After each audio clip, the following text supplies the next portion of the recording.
বৃষ্টির জন্য মানুষ হাহাকার দোয়া চাইতেছে, কিন্তু আল্লাহ তাআলা আল্লাহ রাব্বুল আলামিন তাদের দোয়াকে কবুল করে না। 1 বিঘা নয়, বলে 10 বিঘা, 20 বিঘা, 30 বিঘা, 40 বিঘা সত্ত্বেও ওই ব্যক্তিরা ওষুধ দেয় না, যার কারণে আজকে এই বাংলার জমিনে এরকম বৃষ্টি হয় না। কথা বলে আমাদের সমাজের মধ্যে দেখা যায় যে বৃষ্টির জন্য মানুষ হাহাকার দোয়া চাইতেছে, কিন্তু আল্লাহ তাআলা আল্লাহ রাব্বুল আলামিন তাদের দোয়াকে কবুল করে না।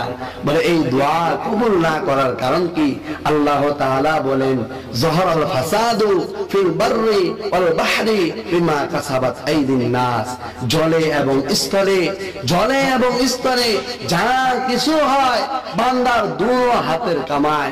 বলে জল, বলে পানিতে যা কিছু হয়, জমিনে যা কিছু হয়, বান্দার 2 হাতের কামাই।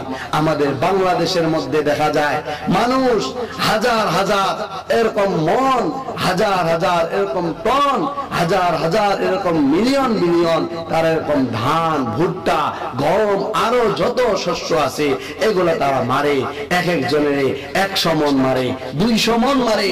এক একজনের 1 বিঘা নয়, বলে 10 বিঘা, 20 বিঘা, 30 বিঘা, 40 বিঘা সত্ত্বেও ওই ব্যক্তিরা ওষুধ দেয় না, যার কারণে আজকে এই বাংলার জমিনে এরকম বৃষ্টি হয় না। কথা বলেন ঠিক কিনা?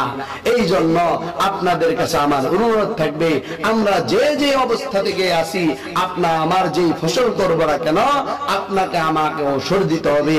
আল্লাহ তাআলা বলেন, যেই ব্যক্তিরা আমার রাস্তায় ওষুধ দান করবে, আমি আল্লাহ তাআলা ওই বান্দার জমিনের ভিতরে এরকম বরকত দান করবো। বলেন সুবহান।